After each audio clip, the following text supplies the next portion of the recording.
hey nang mani chia ran ne ka chia ran chia ro ka mit te hi fia lo ke chu ka mit chelut tu ka mo tar mit han wa vel kha in lo box ya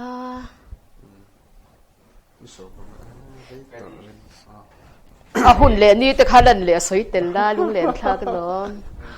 3, 2, 1 and action the Friday show clear to te che bai ve ko le Jesse moi te kan ya hey voina hianin langeng pui to chong in leng dom tak mai kan ne ya hey aron len dan ka request an nge love letter ai bon lu tuk hey ngai nom tak tak helai hianin a hlom hianin aron hey ta phei chuan mui lang me ti ve te khan ya lung in hey mi tiang love letter long phat chin chuan in lung a lo len ve ngai ka kan ringa voina enge ka request na te min ngai poimo saka minon ken saka hey lo hi chu enge hal lo ti bo then te kha tam to awang khanin a mu the chin chin ti hian aron la ania hei a tam khop me a enge mo pakhati chu kan ron chiar chua ve sim sin kha ka duwa a minge roi chu kan thupanga te kha kan soi duwa ti chuanin hemi love letter b ka hian in zot le lok taila engtik eng zat fel bor hinge dong ngai in shit oi ka sha thiam lo ka hal ral cheu to mo kha kha na ki da kan la mo tai ngan da thave mai mai teng ka ti ho kha ya kan dong mol kha ti hun lai chuanin I tin khami le kha lo chung chang lok kha I phone call kha lan line ani lai khan ta mobile te la om lawa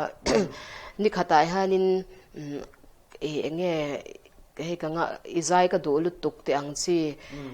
call ringot kha za don hini tin ron call tu an om mi khan fel lu tuk mo kan phone number te khati khanin cassette ko ma te khang kan da video chin box ya ta khan kalau om lo pon kan kalau om lo pon kan nu te nan lo chang china tiang khan ya he le kha thon chu he tiang za deu tho hi chu ka thal ra lang ani le hemi bi ka hi he kan en thuak hen sipai lama hin kan na khop me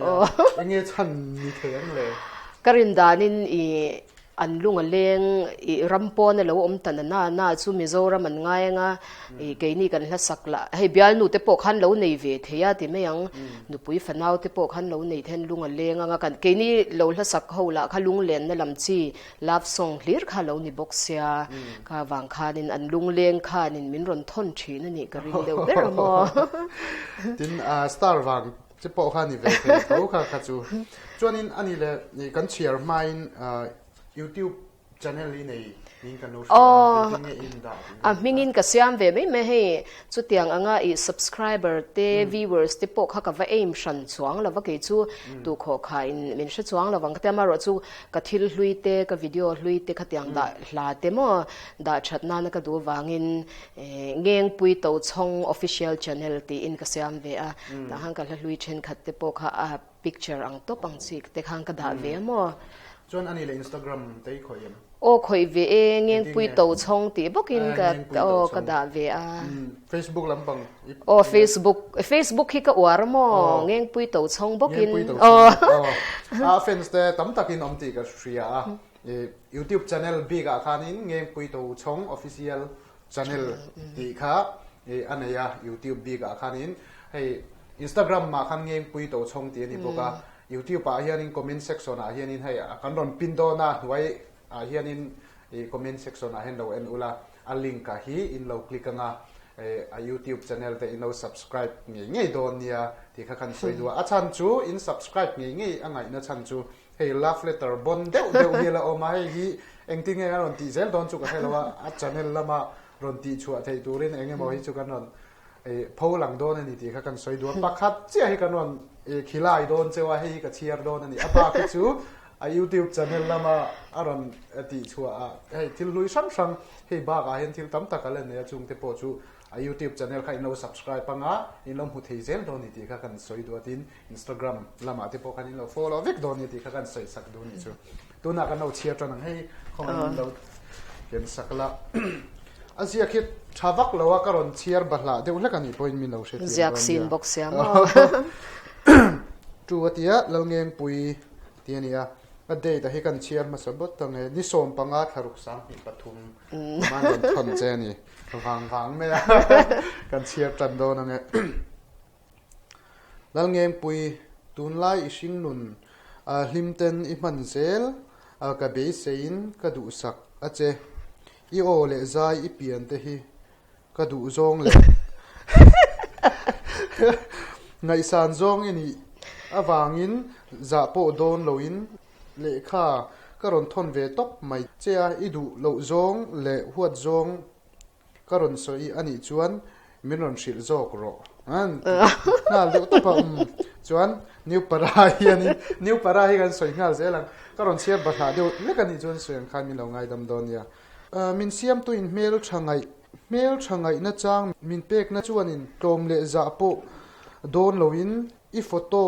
du em mai hi ka en vong china sin ka en vong chen ni chu azia ke thawak lowa karon lak thei chin ania ka du na che chu tuifin riat ang hian azawin athu ka sin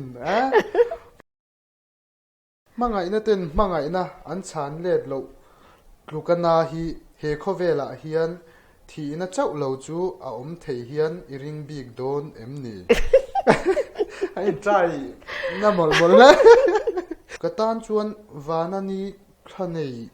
leimi hringte an ngam lo chaklam ni eng ang le kha engin